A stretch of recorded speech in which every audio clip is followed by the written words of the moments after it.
This entire defensive segment, we're going to essentially look at the final 3 drives, that fourth quarter, when the Bills really set the tone and took over and kind of put the clamps on the Browns offense.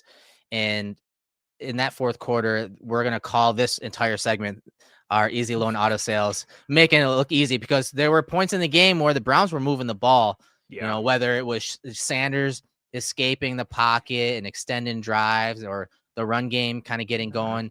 And I specifically the wide receiver run game, because actually Babbage was right. Like, the Bills against the running backs of the Browns only allowed like 3.5, 3.7 yards per carry in the game, which of course is a good thing for the Bills defense. But I thought overall in this game, there's some variance, no doubt about it. There's some tackling issues, but once again, when they needed to stop late in the game, they did it. And then on those final 3 drives that we're going to pretty much watch every play of those, they made some stops, and I thought they did a great job of adjusting in that fourth quarter. Yeah, starting to kind of almost similar to the Patriots game a little bit, or even Falcons game a bit, and like those second half kind of changes where it's all of a sudden they start to dial up a little bit more, aggressiveness from a coverage standpoint or from a front standpoint, and you're kind of attacking a bit. You are, a couple of nice simulated pressures, a couple of nice creative coverage spins with what they're doing. They're showing 8 and they're dropping to Tampa, but it's not traditional. And hey, let me ask you something real quick before you go on. Would you say that the coverage rotations this year, maybe the exotic rotations, were probably the most exotic we've seen in the last few years? I feel, again, in my gut, that some of the post-snap rotations that we've seen this year have been so much more exotic, for lack of a better term, or so much more aggressive. Yes. Aggressively changing from one posture to another post-snap than I've seen in the last few years. 1000%. My only qualm is like, I want more of it, just because that's what I like from like an aesthetic standpoint. Obviously it has to be effective, but yeah, I completely agree. We're starting to see, they've been at the forefront so long of like a single high to two high to single high, but it was more of kind of just, okay, it's cover 3, it's cover 6, it's quarters, it's cover 2. Now we're starting to get some more variations. Who's the deep half player there? Oh, both their deep half players are corners. Now one of them's a corner and one of them's Taron Johnson. Like, who's the cloud player? Is it Bishop? Oh, now it's Poyer. Like, what's Hancock doing? Even what they've done with some of, when they were rotating Hancock in more, when it was Hancock, Lewis, and Bishop, kind of like, guess who's going to be the safety? Guess who's going to be in and around the box or something like that? Yeah, I agree, and I like that. I'm very encouraged by that. I would like to see more. Again, I don't want to see more for the sake of having more, but I would agree. And, kind of tying into that, one of the guys I mentioned too, and I know who you're excited to talk about, Jordan Poyer had himself a couple really nice plays in this game. A couple that stood out. Obviously, he has the interception. He has a stop on third down. He had a big stop, I think, on that same drive on that third down, coming from the post. That so that was the first drive of the fourth quarter. So that's exactly where the conversation starts, right? That big, he's in the post and he saves that touchdown, right? And then the jet sweep where they tried running that again. Bosa got his arm out, kind of slowed him down, but that guy could have gotten right into the alley. Poe brought him down. Of course, the swing screen, man, talk about that. Like, he pretty much ran the route for that running back. Absolutely. He triggers on it immediately, sees it's coming. And I love that Jerry Jeudy runs across her as the number 1 to that side. Kind of like looks like he's trying to obstruct Poyer a little bit, which would make sense.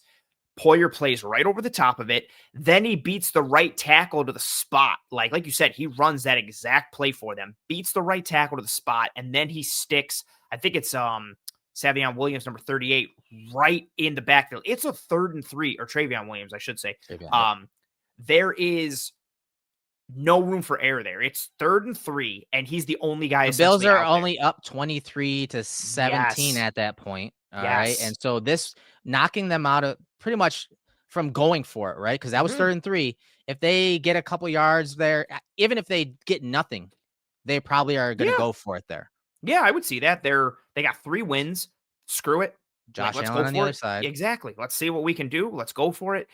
And not only does he make the stop, he creates a huge TFL. They end up having to kick a field goal. And he does it largely by himself. And that kind of goes into one of I mentioned it kind of in passing a couple seconds ago. Like I mentioned some of the cool coverage stuff, and I said when Hancock was playing more, we're starting to see, Poyer stay in a little bit more. Granted, some Mhm. of the down and distances haven't been favorable to Hancock with what that rotation Right. has been. But Poyer's starting to make some plays. He had a really good run fit last week. Not last week being the Browns game, the week before, I mean. And him just starting to show up a little like bit by bit. He had a really nice stick in the low red zone early in this game, Mhm. on Mhm. split zone, I believe. Yeah, yeah, he kinda trailed the tight end coming across the Yes. formation and then just laid a lick on the running back. Yes, scrapes right across and just sits and bang and it's Judkins at that point too. Mhm. Judkins isn't hurt. He gets under. Judkins is a dude. He not only gets under Judkins, he stands him up and then drives him down. We're starting to see. I'm not trying to be hyperbolic or say anything for like engagement or like a quote. Like we're starting to just see some flashes of like a little bit of like the all pro Poe. And I'm just like, I didn't realize he kind of still could do this. And it's been nice to see because they could really use it. They could use another playmaker on the back end, especially as Cole Bishop is starting to develop a little bit.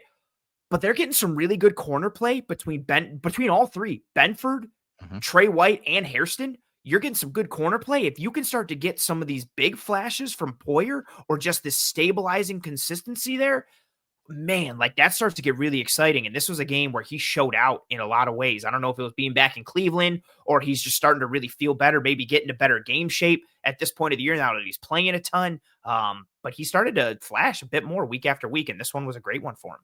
Yeah, I mean, he finished the game with what, 11 tackles, half a sack, an Sheesh. interception. He had some big plays and some big moments, as we just highlighted there in that first drive of the fourth quarter. So the film we have are the second and third drives of that fourth quarter. 4 plays in each drive. -5 yards on this drive that we're going to take a look at. The second drive of the fourth quarter, negative That's 5 yards. great. And keep in mind, the Bills are up at this point, 23-20. So let's get to some of this film here. Let me bring this up here. And this is also too to kind of add some context, like for the Bills being up, it kind of feels like this game is getting away from them. Like the offense is sputtering a bit. The Browns have moved the ball, but almost kind of shot themselves in the foot. Like it's kind of your come to Jesus moment a little bit for this defense where they need to stand up and they need to start answering on these drives and prevent yards and points. All right. So first and 10, 7:05 mark again of the fourth quarter. This is that reverse to Bond, and you see Bishop stay home. The Browns all day. They ran some really nice jet sweeps. So they give it to Corley here, try to get everyone to over pursue. And what they want Cole Bishop to do is to insert right here as that run kind of goes away, or at least the very least work down the line of scrimmage, right? So what does he do? He stays home, scrapes, sees and senses that it's coming back at him. And I love how he kind of processes. Hold on. Is this going to Mm-hmm. be a pass? So you see him kind of drift back a little bit, but then realizes, nope, he's committed to running it. And then he takes a great angle. He leverages the ball outside and gets into a nice position to make a tackle and force the ball carrier back inside. And then he lays a lick on Bond on that double reverse. Yeah, you hit all the big ones there. Like I love the initial process of, wait a minute, is this about to go over my head? Nope. Okay, cool. Let me come forward. And then his angle to the ball, like you said, like it's technical. You see some technique, you see some processing, you see some athleticism, you see some physicality, all in this one Breaks play. down, man. That's Yes. beautiful. Breaks down in space, right? And you said leveraging the ball, such a great phrase there. Like he plays this angle so good that he forces the cutback. But not only does he force the cutback, he doesn't just force the cutback into his help. He forces the cutback into himself, and then he makes Yeah. the tackle himself. His angles to the ball are a thing that I'm kind of watching week in and week out, both in the pass and in the run. And this one was a great one to see. And maybe some recognition from what they were doing earlier and trying to attack. It's just great headiness, and then the physical ability to kind of tie it all together. How he stays out in front of this thing. Yeah, just look at where his eyes are, Yeah. his body positioning, how he leverages the ball, and then how he's able to get that shoulder right in the gut and just stick the wide receiver. Just It's really nice. just Oh, it's one of those plays that you could just see him processing it, right? It's one of those yes, plays that you can just see in a him good way. logically going through the checklist. Yeah, and Yeah. logically and quickly, obviously, going through the checklist and what he's supposed to do, and that is that play speed. Now getting up there into that level where Mm. he doesn't have to think as much. He can play fast and process that way. Just awesome stuff to start that drive off. Set the Browns back to a second and 11, 6:24 mark here. And this is just very good zone defense, very good zone eyes, and more importantly, good tackling, something that the Bills did struggle with, in this game. And so after the snap, the Bills send Terrell Bernard and they drop Greg Rousseau out and they drop into, one of their, it looks like a cover 2 type look here, just based on it. Now you got Bishop down here as a cloud player, and Benford is that quarter roll, that 2 roll type corner going to the deep pass. So another nice little wrinkle or variation out of this look prior to the snap. And the ball goes out to a guy in a shallow drag, and just look at the eyes. Trey White, Taron Johnson, everyone has zone eyes. They see the shallow cross coming. Taron gets in a good position. Once again, angles, leverage, and good tackling on this play to shut down the pass to Jerry Jeudy. Yeah, this is the flash of kind of like, is Taron Johnson back? Like, please be back. Like, are you back to like kind of what you have? Yeah, this is just really nice play. Yeah, you highlighted the coverage. It's almost like even with the depth that Milano gets, kind of almost like a pole runner, like a bit of like a Tampa feel to it. I like this sim or this creeper pressure here, and you get a non-traditional rushing. You get a non-traditional coverage guy dropping in coverage. Bernard, one of the things we talked about, and I feel like we say it in some way every year, like one of the things we loved most when he was coming out of Baylor, his ability as a blitzer. He's a bit of a heat-seeking missile, and he just comes into that gap with so much pace and violence. He's able to squeeze through. The running back has him like ID'd this whole way. You see Walker shoot inside to set that up for him, but Bernard's just able to squeeze in, heat the throw up a little bit. Taron's right there to close because he's playing with zone eyes, comes up, good leverage, good angle, good, solid, sound, forceful tackle right at the spot, and drops Jeudy right away. Really nice from start to finish between the coverage and the rush up front, and then the individual plays as well. So that sets up 3rd and long, a 3rd and 10, 5:47 mark of the fourth quarter. And this one is really cool. So initially, you see everyone up near line of scrimmage. They're showing like it's man coverage across the board. You see Cole Bishop's kind of pointing out like, hey, I got this guy, like overly communicating that and letting people know about that. You see the linebackers mugging the A gaps. It looks like a pressure is coming. It looks like man coverage. Post snap, you're going to see them drop out into a cover 3 zone blitz.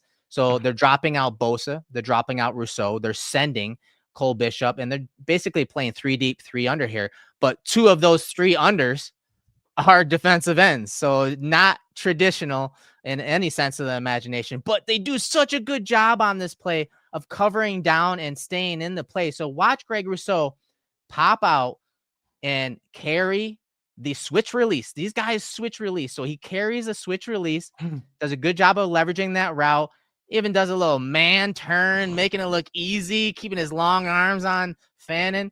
And it's forcing Sanders to check it down underneath. And Bosa stays home and slips, and it eventually makes a tackle. But this was such a huge play on 3rd and long here by Bosa to keep him from getting that first down. It just great disguise. Good job holding that disguise early. And these DNs, one hell of a play here. Again, when we're talking coverage, but Bosa staying in that play and forcing 4th down and not allowing that check down underneath to convert that first down. Yeah, it starts really from the beginning, like you said. Like, even look at Bishop. Like, he's just head up right on his man. His eyes are on 16. And then that snap happens, and he's like, psych, here I come. You highlighted Rousseau running with Fannin, who's a crazy athlete. And Bosa's tackle there, that's on Cedric Tillman, number 19. He's a wide receiver. Yeah. Granted, he's a bit of a bigger wide receiver, but it's not like he's covering some blocking tight end or like a tight end where he can, kind of match some foot speed a bit. That's a legit wide receiver. And Bosa slips. Now, Sanders doesn't put the ball really in front of Tillman, and he kind of puts it right on him, and Tillman has to almost kind of slow himself a bit to make the catch. Crazy good play from Bosa here. And this is what sets up the 4th and 2 that we're going to obviously show next. They don't get to that play. Greg Rousseau doesn't get to make the play on 4th and 2 if Bosa doesn't make this tackle on 3rd down. And what I also love, as soon as Bosa makes the tackle, the first thing he does is get his eyes to the sideline to see if he made it short of the sticks. Like, he's aware, like just the presence and the consciousness. And then Cam Lewis comes up, signals, and I like the variation. Just drop the ends. Let's do some different things. Is it a true fire zone? Is it cover 3 blitz? Like, are we bringing a sim, a creeper? Are we playing man on the back end? They're starting to vary their coverage and pressure packages together. And I like that so much. It's again, those exotic looks and the gall, someone in the chat room can we talk about the 3rd and longs? Yeah, they've had issues with that. That was a 3rd and long, and they're calling a zone blitz on 3rd and long when typically, you'd see them go into like a 2-man shell or a cover 6 with the, man locked on the backside. Yeah. They threw some stuff at Sanders in the 4th quarter, much like they threw some stuff at Drake May in the prior week. And so again, they're just ratcheting up their looks and their pressures and their variations of their coverages in these second halves, in these 4th downs when they need these stops. And so I watched some of the pressers because, again, I've been off the last day or so. And so I watched some of the post-game pressers from Shador Sanders and even some of the other Browns players. And one of the clips talked about from Sanders was the 4th and 2 call. And so I wanted to show you guys what he said about that play and what he recollected, and then we'll talk about it here in a second. Something, and now thinking about that that 4th and 2, that great defense, great everything. So you look at that front side safety, you look at him, and then you got to see where he buzzed down, and everything happened so quick to where if y'all was on the same, that takes time for y'all to be on the same page and know, okay, this is a certain type of route, it's going to develop a little bit, but in certain situations you can speed up and you can get there quicker, so that's about seeing in the same lens. That's about the time on task. That's about a lot of different things, and them processes are just something you're just going to have to be able to grind through. It kind of just gives you an idea on why McDermott and this staff is so good against younger quarterbacks, because we're going to show you another play later where he thought it was X coverage and was something else. But so here's that play, a play on 4th and 2 that Rousseau got the sack, but the pass rush and the coverage were connected, right? They were married together really well. A lot of guys up near line of scrimmage, kind of an exotic type look.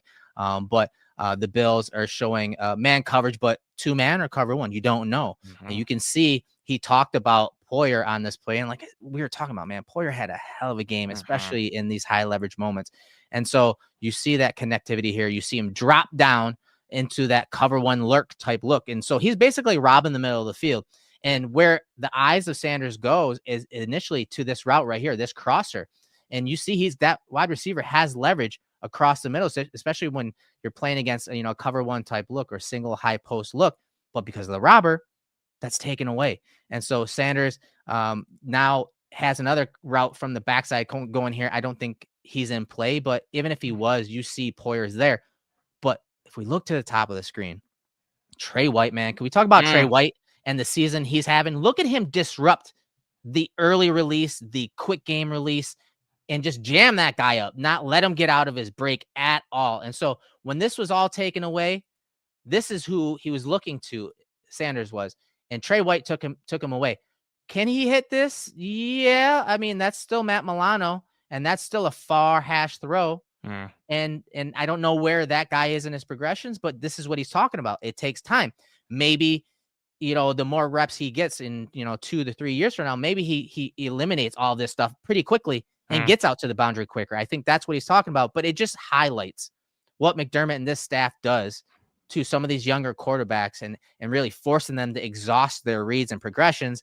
And by the time he says, oh, maybe I could throw it to that guy out on the boundary, it's too late. Greg Rousseau's home in 2.7 seconds for the sack.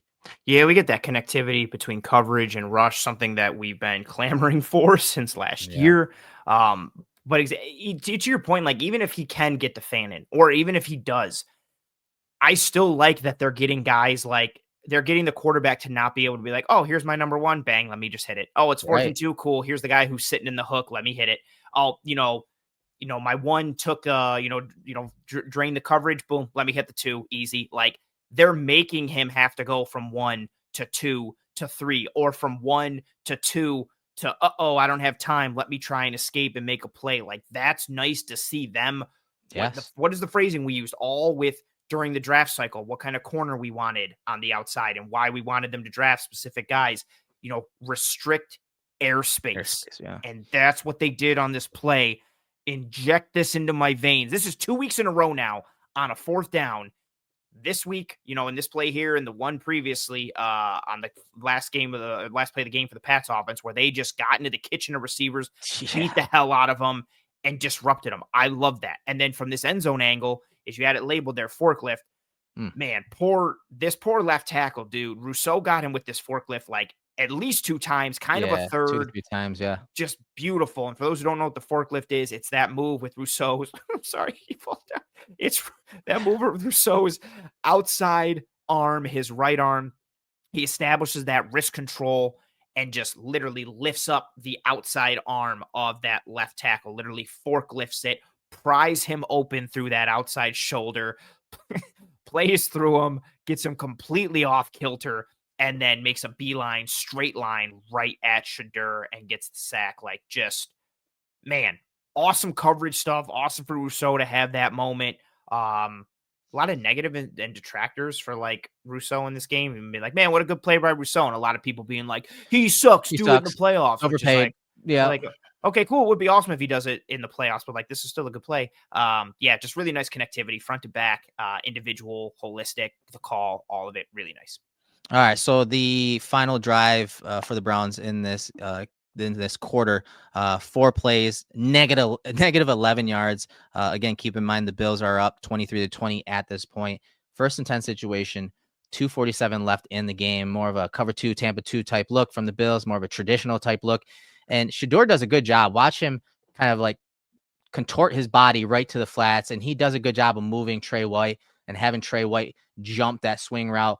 But once again, the pocket starts to close in on him from the outside in with the edge pressure kind of compressing that pocket. And once again, Rousseau's there to kind of chase him down. But this was a really nice throw behind Trey White in front of Jordan Poyer. Great work by the wide receiver to work back for the ball right at the sticks. So a really nice, play on 1st down to start this drive for the Browns. Even watching this on tape, and I knew it was completed, I was like, there's no way they completed this. Like, live, I was like, no way. And even watching on tape, I was like, no way. Like, Shador escapes the pocket, and he makes this throw like his body. Look at this frame. Like, that's what Rousseau. Yeah. That makes a difference right there. Yeah. Where are you throwing? Where are you throwing? Like, you can't see anything because there's a literal tree in front of you going full length. Exactly. And it's funny to see Shador, like, his posture right there, where like you could tell, like, he's just like, it's like you're in the movies and some huge dude sits in front of you and you're like, dude, it's literally Groot. It's literally Groot in front of him. Literally, like, dude, I can't see anything with this friggin' tree of a guy. He tries to get his eyes over the middle, doesn't like what he, sees from Tillman, feels a little pressure, but again, great throw. Like, he's rolling to his right, not really getting upfield, not getting a ton of like momentum or weight transfer into this throw. And he's able to put it in a good spot, good adjustment from Malachi Corley, 83. This was just a really good throw. Probably his best really good catch. Legit, his best throw of the day. I was definitely punching the air watching this live when he completed that. All right, so here's some more fun here. So the next play, 1st and 10 situation. This is a blitz by the Bills, and you're going to see the sack by Jordan Poyer and Greg Rousseau. Single high prior to the snap, but you'll see as the ball snapped, you see Taron Johnson from the slot drop into the deep half. Bills play their palms coverage, so basically they're reading coverage here, pattern matching. And the Bills do a great job of just getting home. They really stress the right side of the offensive line of the Browns and really making that tackle say, hey, should I squeeze inside for Poe or should I stay outside for Greg Rousseau? And everything's kind of taken away, especially over the middle when we're talking that non-traditional guy dropping in the coverage and AJ Epinesa. He drops right into where Shador wants to hit the hot route. That's taken away. And you'd like to see that guy kind of make a move to some green, but he doesn't. And Rousseau and Jordan Poyer are able to get home for the sack. Good things happen when you drop one of your best coverage players, aka AJ Epinesa. Just seems like for years, good things happen when he's right at the point too, right? He's always at the point. Always at the point. He finds himself in the right. Like, it's not even. It's a joke, but like, he just keeps making good plays in coverage. Like, he's aware. And you can see Shador like looks to that side, and Epinesa drops, as you have highlighted there. Fannin, Harold Fannin, number 44, is that tight end who, is that number 3 to the inside there. And the route that he essentially runs functions perfectly with what Epinesa is doing right there. Corley is the number 2 to that bottom side. He's starting to look, but everything is kind of pushing downfield a little bit. So Shador isn't ready to hit the top of his drop and fire. The only option would be Fannin, and Epinesa's there. And then, like you said, really good, pressure design that just gets the Browns. They disguise it. They hide it a bit. You have 4 over 3 to the left side, and then they just put that right guard, number 74, and Milano goes inside. Poyer stays outside, and they say, okay, somebody try and pick. And even, kudos to 72, realizing innermost guy. Yeah, let me try and do something a bit, but it doesn't matter. Fedarian Mathis. Yeah, that's a big play. That's something that won't get talked about. That's a great point, is that depth, the D tackle, made sure to get to his contained responsibilities, because that's what teams want to do, is when you run these pressures right here, kind of overload pressures, and you're going to expect that quarterback to kind of drift. And this contained player is actually super important to keeping this play in the pocket and the quarterback in the pocket.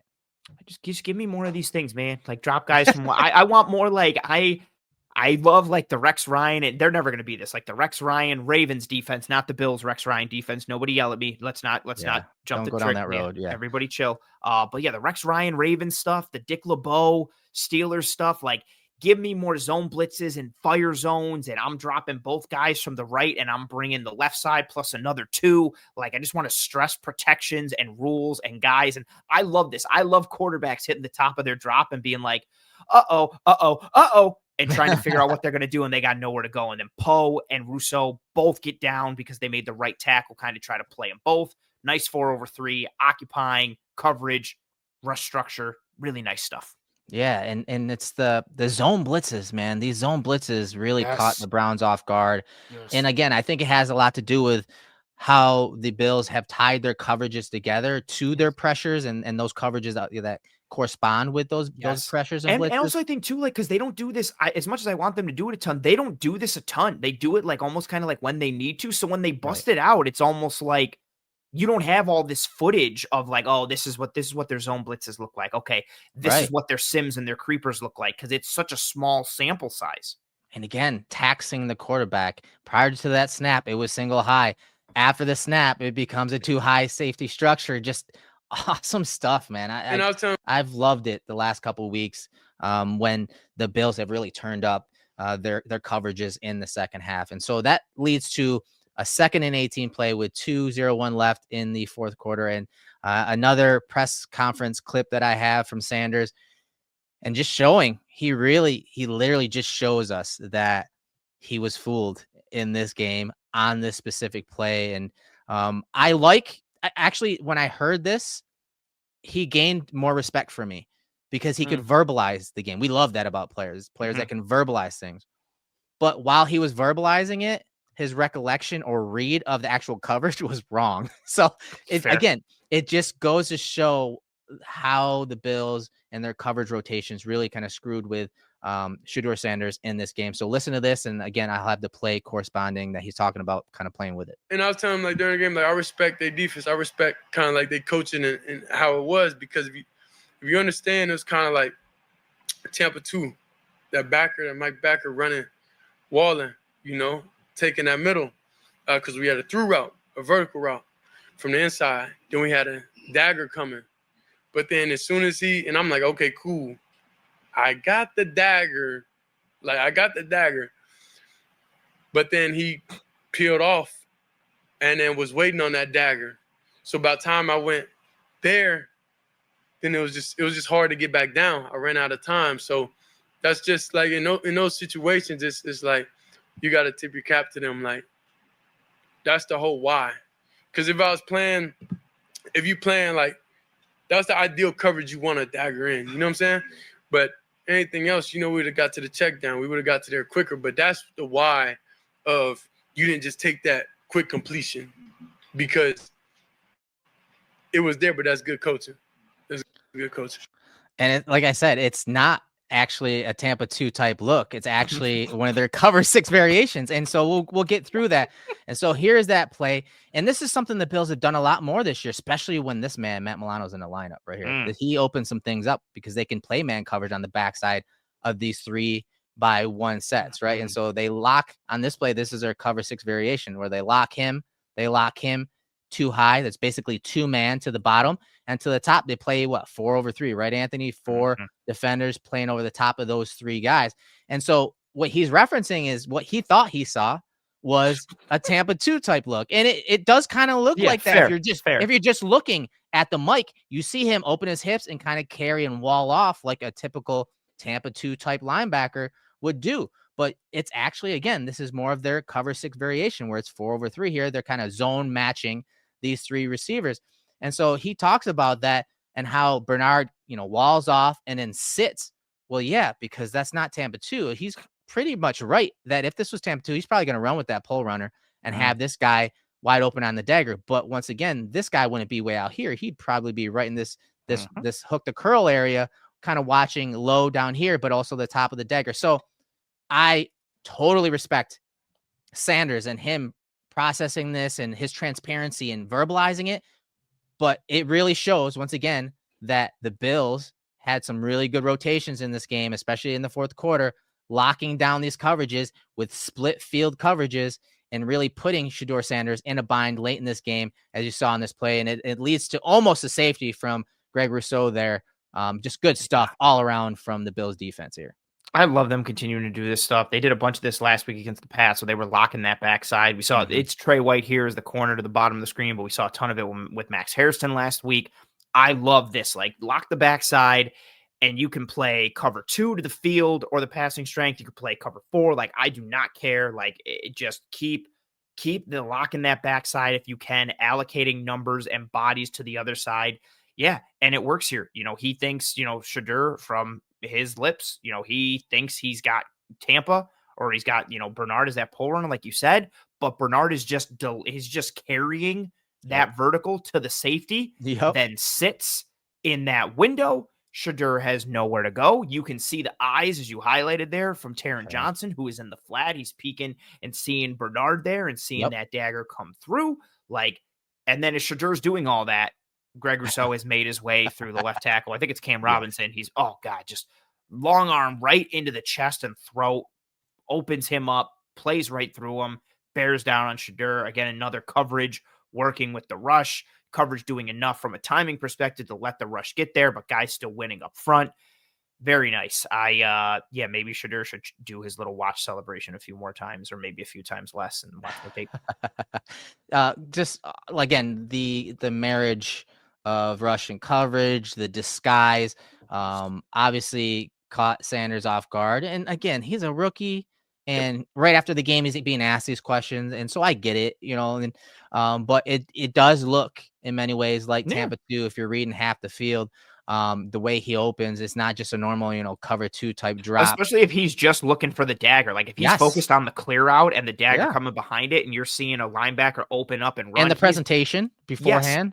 I mean, it just screams of it. Yeah, he's not sitting there thinking like, oh, okay, like it's probably 4-over-3, and he's playing as a wall player versus the number 3 who's going vertical, or the new number 3 on the switch release. He's just thinking, he turned and run. He's going to run that pole. Let me hit the dagger, exactly like you said.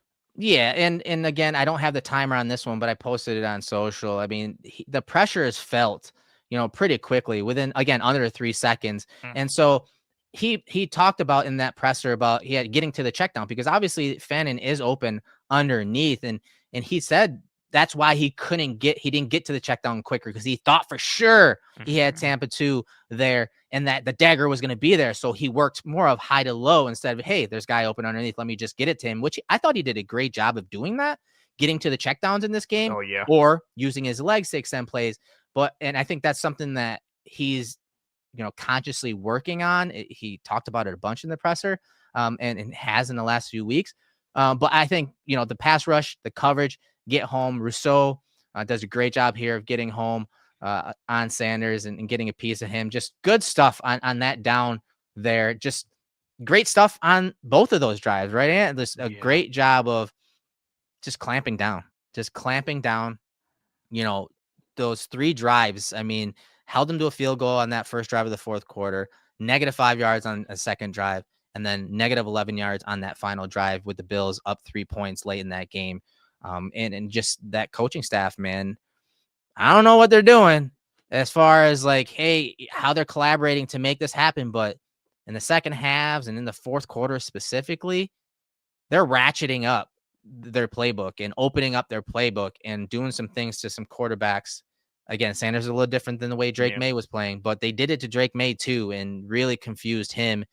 And it's exciting, man, especially for guys like us that love these coverage rotations. And we can sit here, from our desks with clickers and going, rewind, play, and trying to decipher what it is. I can only imagine what it looks like from the quarterback position.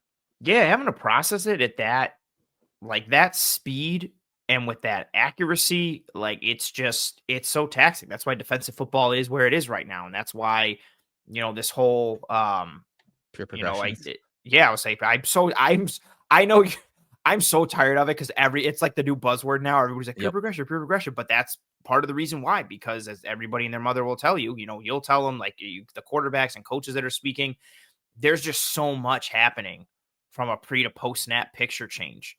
And what I like is the Bills have been on that from a coverage standpoint for years, right? But I like tying it in more with the front structure as well. So now it's like, okay, not only are they spitting the coverage, but it's not just, we're going, from 2 high to single high and it's cover 3. We're going from 2 high to single high and it's cover 3, but we're also bringing a simulated pressure out of it. Or a zone blitz. Or a zone blitz, exactly. And then we'll go with more of, a true like 3 deep, 3 under, let's match. Let's get eyes to guys. Let's go. I personally gravitate towards that type of defense. And so it's really awesome to see them doing it. And I also think it's nice to see because they, we've talked about it for a couple of years now. Like, is this the year? Like we pick up these breadcrumbs, and Sean McDermott, his original stop was with Jim Johnson. Are we going to start to see more of this aggressive defense? Like more man coverage with who they brought in, more 5-man pressure, this and that. But it still seems like at the end of the day, it's understandable. McDermott wants to win with 4 and he wants to drop 7 in coverage. And I think everybody would want to do that if they could. That means you always have the numbers advantage in coverage. But between injuries and between some development timelines and usages and all that kind of stuff, they just don't necessarily have the horses or the Jimmy's and Joe's advantage. And so I like that they're being like, okay, we can win with talent. You can win with talent or you can win with scheme. Let's start to win with scheme a little bit. And they're really ratcheting stuff up. And it helps that, again, it fits what I like from an aesthetic standpoint and from an operating style standpoint, but it's also working. And I think part of the reason it's working is because it is so much not against the grain, but it isn't what they are. They aren't this big like blitz team and, man coverage press, like and all this type of deal. And I think that's why we geek out when these plays do happen, because they're at those critical moments and you're like, damn, they saved that one for that moment. And again, I do think we talked about the offense and the multiple tight ends and kind of in line and leading with some of the trends in that department. And I think you nailed it, man. I think what they're doing in those high leverage situations is rolling the dice a little more. It's not their typical MO, but they're rolling the dice a little more, understanding that, that is the trend right now. Like offenses, the defenses are kind of ahead when it comes to like, muddying things up and what structure they're playing post snap. And so they're like, you know what, we're going to sacrifice some leverage on some routes. We're going to sacrifice some leverage on, a specific player or a specific area of the field.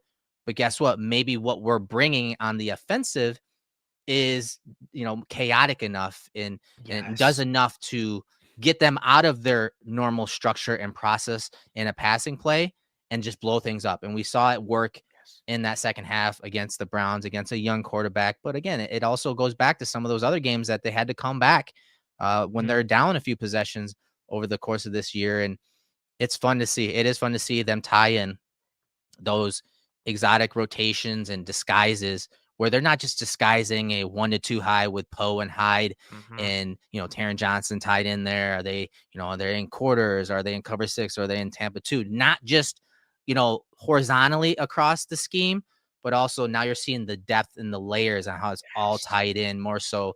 And that is cool because that's when we get to see some of those cool looks that can really make impact on the game and also on those opposing quarterbacks. Yes, I love it. I just love the creativity. I love again, I always say, like, playing more on the front foot and being attack minded. I don't necessarily mean like, physical or like attacking it, just like taking it more to the offense and trying to dictate. And, Yes. Hey, we might get you or you might get us. And I think that's part of it too, right? Because even if they got, you never want to give up points, but even if you got, it's like, okay, let's just give the ball to Josh Allen and James Cook faster, and we'll do some stuff on offense. And like, I think that high variance game could kind of work for them a little bit there. And it's cool, again, just to see these types of developments, and not only seeing that, but seeing it work for them. They're not just doing it for the sake of doing it. We're not just, showing it just to show it. We're showing it because it's worked and